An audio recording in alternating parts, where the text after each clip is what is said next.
I'm Jan. And I'm Ronnie, and we are designing dishes.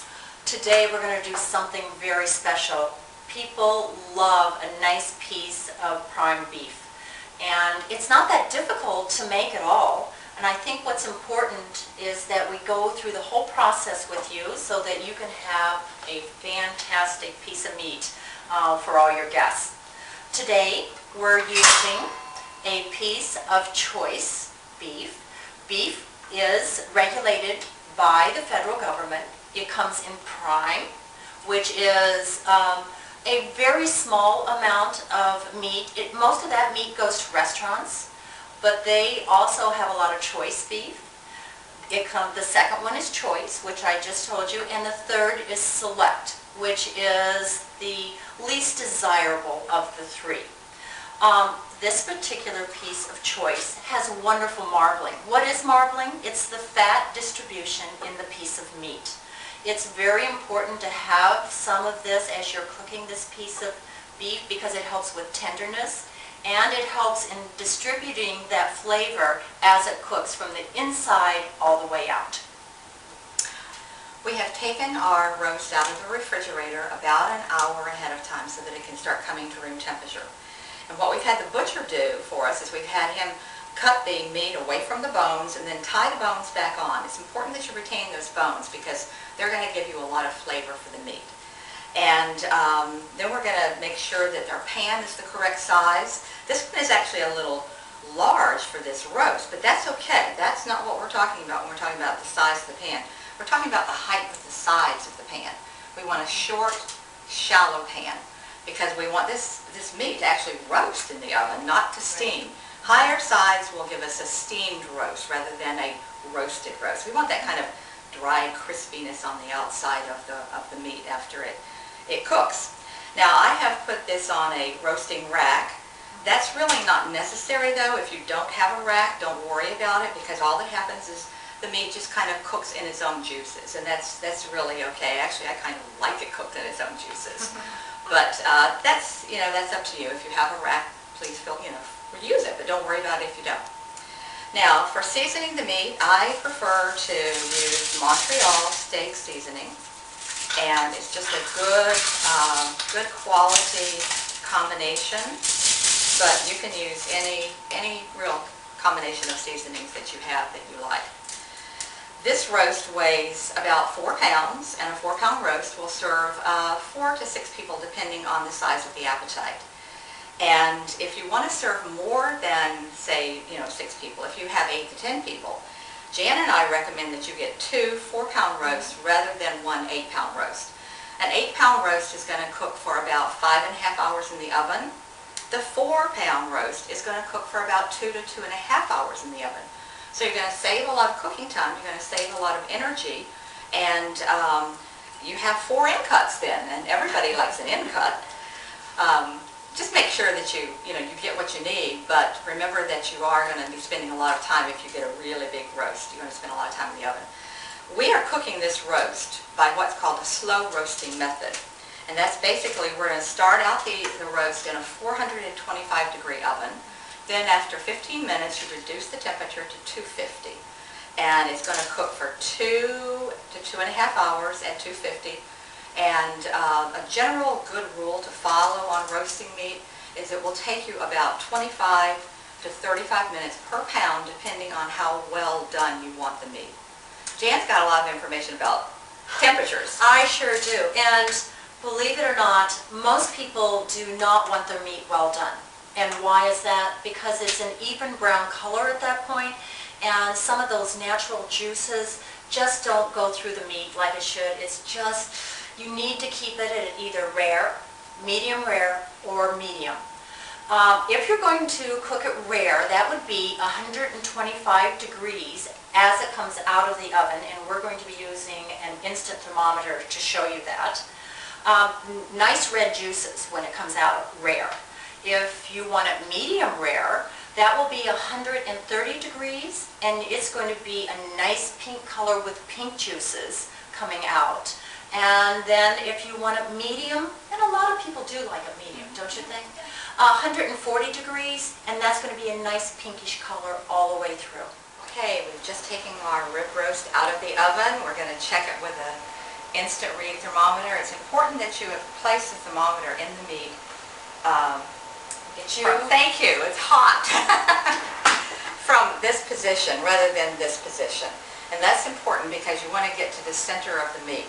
If you go down from the top of the meat, it's kind of hard to tell where the center is and have I really pushed it far enough or too far. Plus you don't want to have the thermometer touching one of those bones because it will give you a false reading. So we are checking the thermometer, and we are 130 degrees, which is exactly where we need to be for medium rare. Take the thermometer out. We're going to set the roast aside, let it rest for about 30 to 45 minutes, and then we'll be ready to slice and serve. Well, you just saw Ronnie take that gorgeous piece of beef out of the oven. It looks delicious. We are now going to give you some ideas on some sauces that you could use with that piece of beef. We are going to make horseradish cream sauce, and I think you're going to like this very, very much, and I'm going to be displaying it in this martini glass. Doesn't that sound good? First thing I'm going to do is take a half a cup of mayonnaise and put it into a bowl. Move this over a little.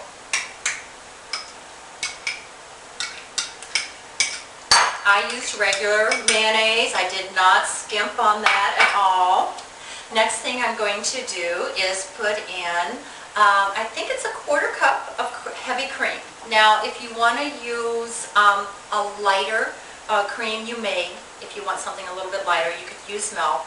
If you want to use a little bit more cream, you can do that, and you can make the sauce a little thinner. But I'm using a quarter cup. I am now putting the secret ingredient, the horseradish sauce. So I am going to put about 2 tablespoons of prepared horseradish into this. I am now putting a tablespoon of lemon juice. I used real lemon juice. Do not skimp on this. It will make a difference. And just a little dash of salt. How's that? So I'm going to stir that up. Now, one other thing you could do, if you like it a little spicier, a little more kick to it, you can add a little more horseradish sauce. If you don't want it quite like that, you can go ahead and add a little bit less of that. I'm going to pour it right into that. Wow, does that look great? Absolutely delicious. Now, the other thing I'm going to be showing you is the au jus. You can use the juices from the beef to make au jus, but guess what? I found a little trick. Then we're going to use beef broth. Not bad, huh? So the beef broth I use, it can be a bold stock like this. One thing that's very important when you use a stock like this is that there's no fat, so you've already eliminated all the fat. It's completely done, and we're just going to put it in the microwave, and you'll be able to pour it over your beef. And who would know if you're using real stock or not? Isn't that a great little trick? Well, I think at this point I've showed you the sauces, and we're ready for the next segment. Thank you again. Our rib roast has been sitting for about 45 minutes at room temperature, and that's going to give the juices time to evenly distribute back through the meat.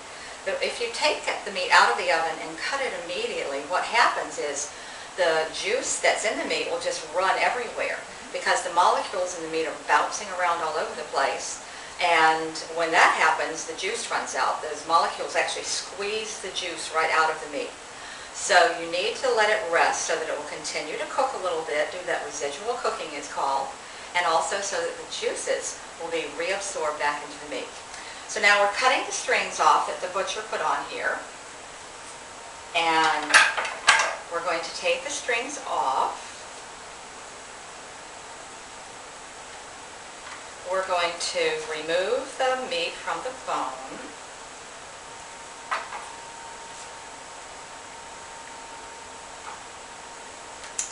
And we're going to cut a nice slice.